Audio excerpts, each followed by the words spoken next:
Bonjour, je m'appelle Aïcha Saïd, je suis résidente en neurologie au Centre hospitalier des spécialités à Nouakchott.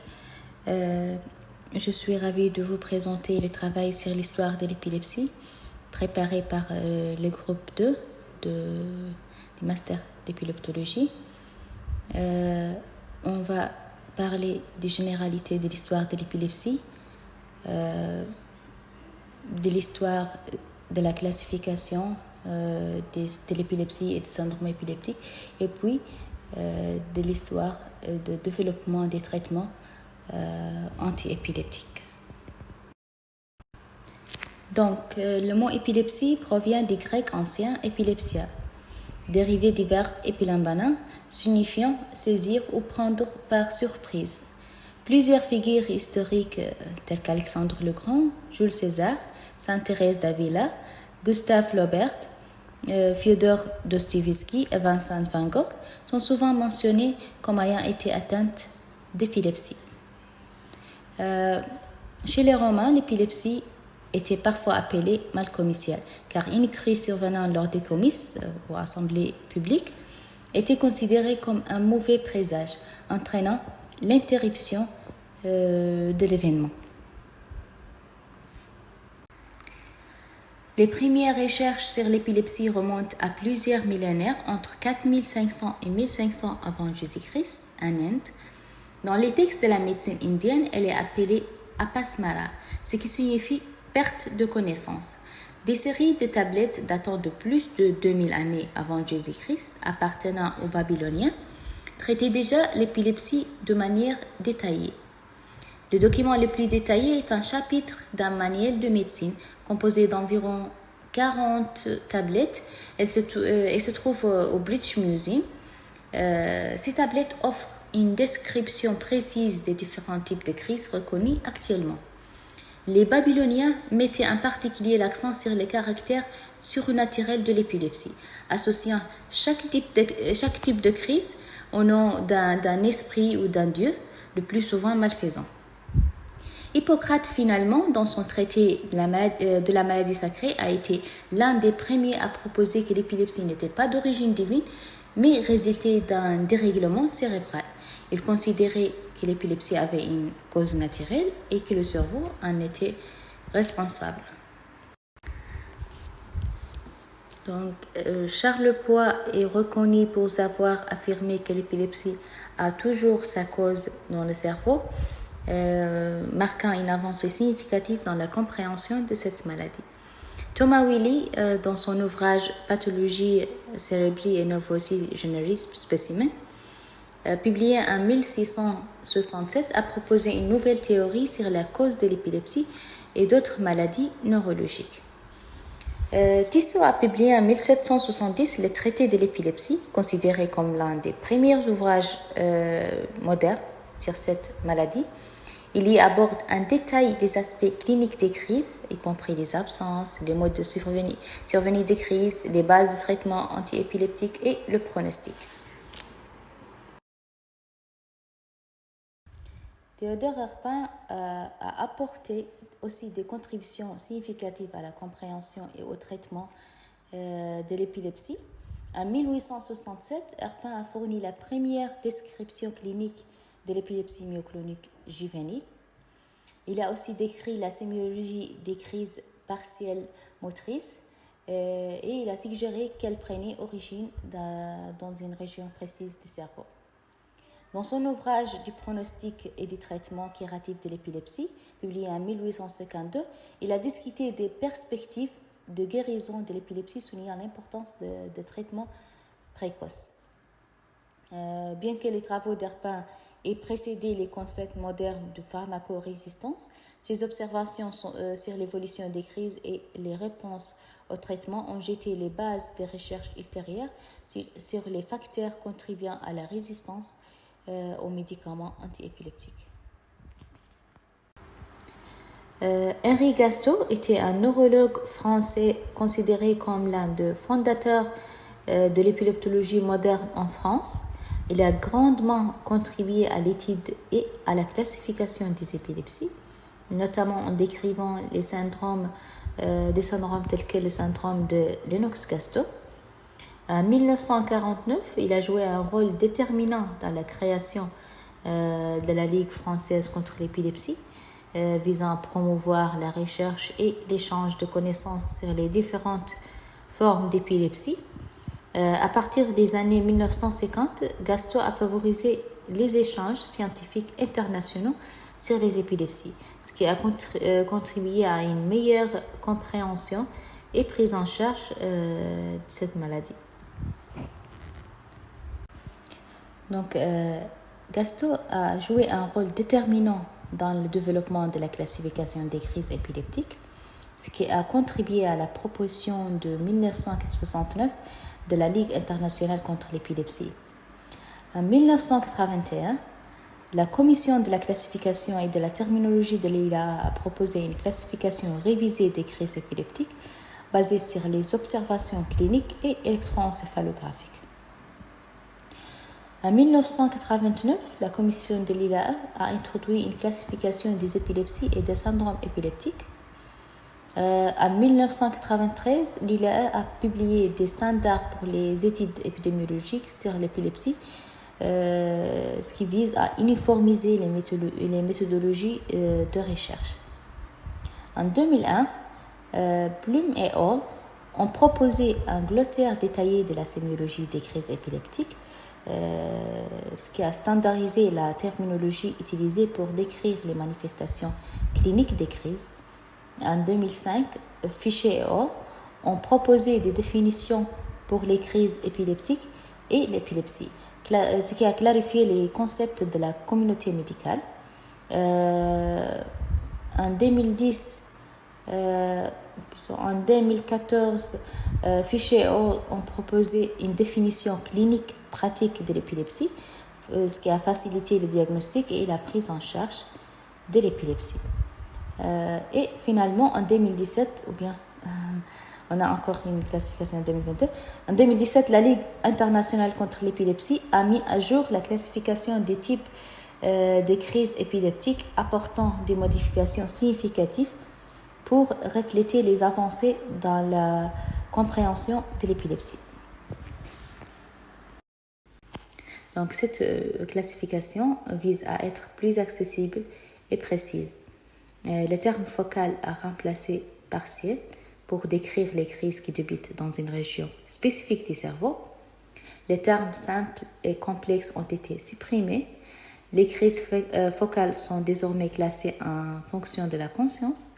Donc, crise focale avec conscience préservée, anciennement simple, ou crise focale avec conscience, avec altération de la conscience, anciennement appelée complexe. Le terme généralisation secondaire a été remplacé par propagation bilatérale pour décrire une crise focale qui s'étend aux deux hémisphères cérébraux. La classification reconnaît des sous-types spécifiques de crises d'absence, telles que les absences myocloniques, les absences avec myoclonie oculaire.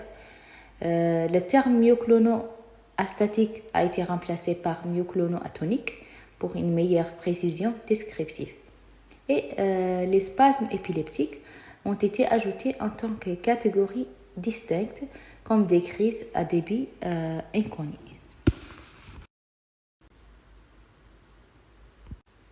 En 2022, la Ligue internationale contre l'épilepsie a publié une mise à jour de la classification des syndromes épileptiques, apportant plusieurs modifications notables. La redéfinition des syndromes épileptiques. Chaque syndrome est désormais défini par un ensemble caractéristique de manifestations cliniques et électroencéphalographiques, souvent soutenues par des étiologies spécifiques, structurelles, génétiques, métaboliques, etc. Cette approche vise à améliorer la précision diagnostique et à orienter vers des traitements plus adaptés. Pour chaque syndrome, des critères spécifiques d'inclusion et d'exclusion ont été établis pour guider les diagnostics.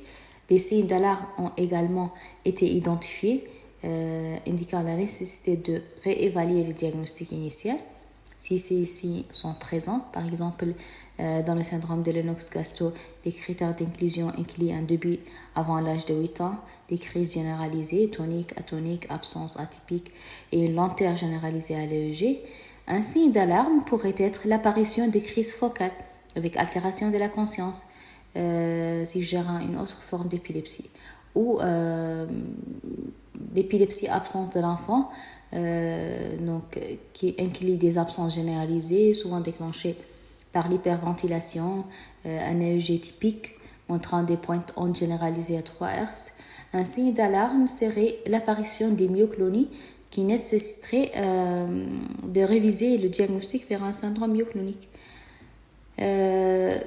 Toujours dans la même classification 2022, la plupart des noms propres ont été retirés des dénominations des syndromes, à l'exception notable de syndrome de Dravet et syndrome de Lennox-Gastaut, pour lesquels il était difficile de trouver des descriptions alternatives précises. Introduction de nouveaux groupes de syndromes chez les nourrissons. Un nouveau groupe qui est les syndromes spécifiques d'une étiologie a été ajouté pour les nourrissons. Cette catégorie reconnaît des syndromes épileptiques liés à des causes étiologiques bien définies, comme les épilepsies liées à des anomalies structurelles, dont celles dues à des malformations corticales, par exemple, ou les épilepsies liées à des troubles métaboliques comme l'épilepsie pyridoxine dépendante. L'histoire des médicaments antiépileptiques a connu plusieurs étapes clés. Le 11 mai 1858, Sir Charles Koch a présenté à la Société médicale et chirurgicale royale de Londres les effets antispasmodiques du bromure de potassium chez 15 jeunes femmes épileptiques. Cette découverte a marqué le début de l'utilisation des traitements pharmacologiques pour l'épilepsie.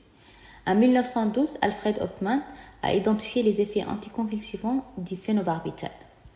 Le phénytoïne a été découverte en 1938, suivi par d'autres anticonvulsivants que la primidone, l'étoxycimide, la carbamazépine, l'acide valproïque.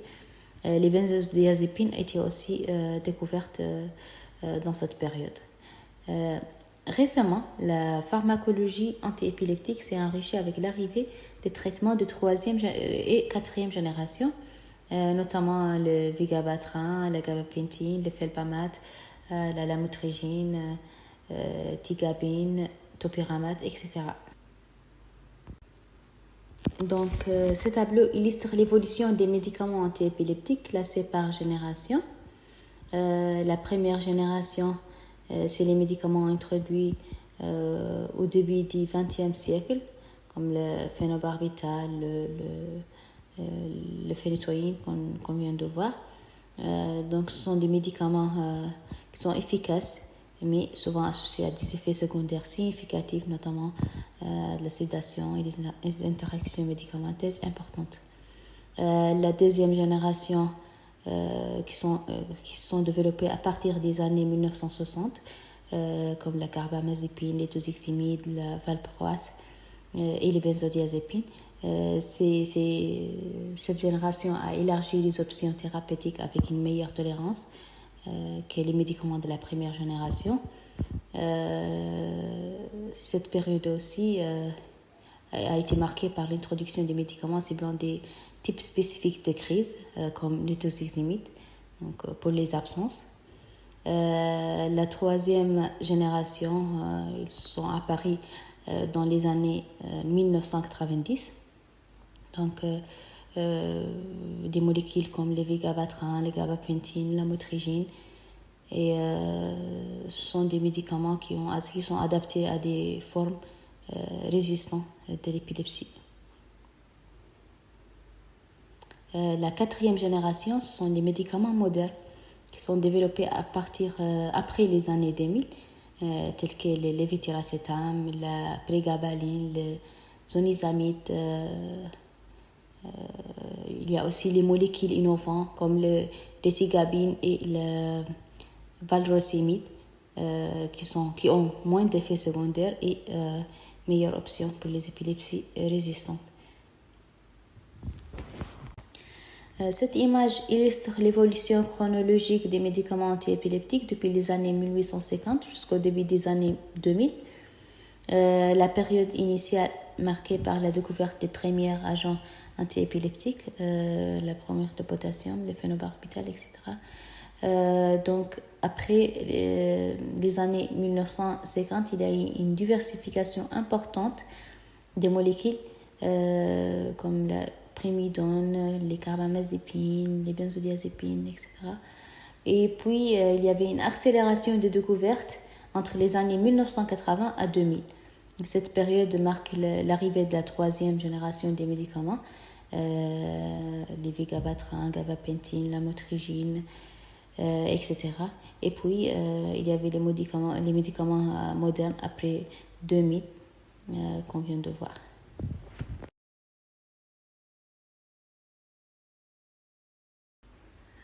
Plusieurs approches ont été utilisées au fil du temps pour traiter l'épilepsie. En 1911, les médecins français Guelpa et Marie ont rapporté l'utilisation du gène intermittent pour traiter l'épilepsie, posant ainsi les bases des régimes cétogènes. La trépanation consiste à percer le crâne. C'est l'une des plus anciennes interventions chirurgicales connues. Et à la fin du 19e siècle, Victor Horsley a réalisé des interventions chirurgicales pour l'épilepsie en identifiant et en réséquant les zones corticales épileptogènes. Dans les années 1930, Wilder Penfield a perfectionné ces techniques en développant la procédure de Montréal qui impliquait la stimulation corticale chez des patients éveillés pour cartographier les zones fonctionnelles du cerveau avant la résection. La stimulation du nerf vague a été démontrée depuis les années 1970 par les recherches du professeur Jouvet et de son équipe. Ils ont démontré que la stimulation du nerf vague pouvait induire le sommeil et moduler les crises épileptiques. Cette approche a été approuvée en 1997 aux États-Unis et en Europe comme traitement palliatif pour l'épilepsie pharmaco-résistante. Donc, tous ces développements au fil du temps ont permis une meilleure compréhension de l'épilepsie, des avancées significatives en matière de diagnostic et de traitement, ainsi qu'une intégration sociale accrue des personnes atteintes, transformant la perception et la gestion de cette maladie. Et je vous remercie. Voici nos références.